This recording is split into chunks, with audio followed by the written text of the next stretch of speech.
Hello दोस्तों, आज हम बात करेंगे जमाली कमाली मस्जिद के बारे में। लोग कहते हैं भूतिया है और यहाँ लोग आने से डरते हैं। क्या वजह है, आइए जानते हैं। दिल्ली में कुतुब मीनार के पास मौजूद जमाली कमाली मस्जिद अपनी भूतिया कहानियों की वजह से काफ़ी चर्चा में रहता है। लोगों का दावा है कि जमाली कमाली में जिन्न रहते हैं। यहाँ होने वाली घटनाओं के कारण लोग इस जगह पर आने से डरते हैं। जमाली कमाली मकबरे के बारे में कहा जाता है कि यहाँ जाने वालों को थप्पड़ पड़ते हैं। साथ ही यहाँ जानवरों की गुर्राहट, जोरदार झगड़े और महिलाओं की हंसी की आवाज़ भी सुनाई देती है।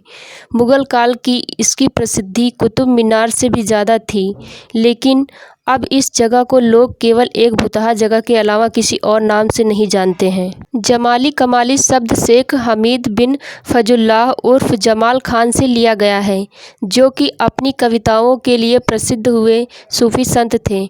जमाल खान सिकंदर लोदी के शासनकाल 1489 या 1517 में भारत आए थे और दिल्ली में ही बस गए।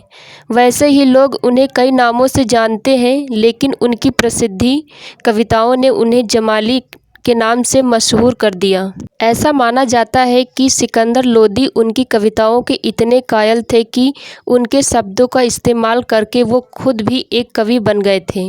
मुग़लों के शासनकाल में उन्हें बाबर के दरबार में जगह मिली, जो हुमायूं की मौत तक उस दरबार में रहे। ऐसा माना जाता है कि हुमायूं ने खुद जमाली की मौत के बाद उसका मकबरा बनवाया। जमाल खान उर्फ जमाली की इतिहास से आपको रूबरू करवा दिया। अब हम आपको कमाली की इतिहास के बारे में बताते हैं। वैसे तो कमाली का इतिहास रहस्यमयी है, क्योंकि इतिहास में उसके बारे में कहीं नहीं लिख रहा है कि वो जमाली के शिष्य थे या दूसरे कवि थे या फिर एक नौकर थे। कोई भी उसका असली नाम नहीं जानता, केवल कमाली ही लोग को जुबां पर है। कमाली के बारे में बहुत सी कहानियाँ प्रचलित हैं, जैसे कि कमाली की कहानियों का श्रेय जमाली ने ले लिया करता था। एक दूसरी कहानी में बताया जाता है कि जमाली और कमाली दोनों भाई थे और जमाली तो अपनी कविताओं से प्रसिद्ध हो गया था, लेकिन कमाली केवल सूफी संत बनकर रह गया। कुछ कहानियों में कमाली को एक औरत बताया गया है, जो कि जमाली की पत्नी थी, और कमाली की मौत के बाद जमाली ने उसका मकबरा बनवाया और हुमायूं ने जमाली की मौत के बाद उसकी पत्नी के करीब ही उसका मकबरा बनवाया। कुछ इतिहासकारों का ऐसा भी मानना है कि गुरु ग्रंथ साहिब ने बाबा फरीद के नाम से लिखी जाने वाली कविताएं जमाली ने लिखी थीं। इस मस्जिद की नींव मुग़ल कालीन तारीखें से रखी गई हैं, लेकिन ये समय के साथ धुंधली हो गईं। यहाँ पर प्रचलित अनहोनी घटनाओं की वजह से लोग यहाँ आने से डरते हैं।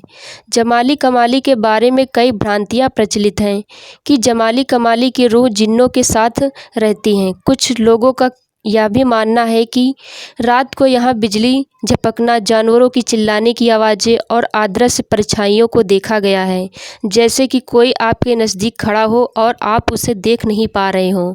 कुछ लोगों ने यह भी बताया है कि मीनार के नज़दीक कोई थूकता है और लेकिन नज़र नहीं आता है। यहाँ पर रात को चलने वाली हवाएं इस जगह को और ज़्यादा डरावनी बना देती हैं। सबसे ज़्यादा प्रसिद्ध है कहानी ये कि रात को यहाँ पर जिन्न लोगों को थप्पड़ मारते हैं।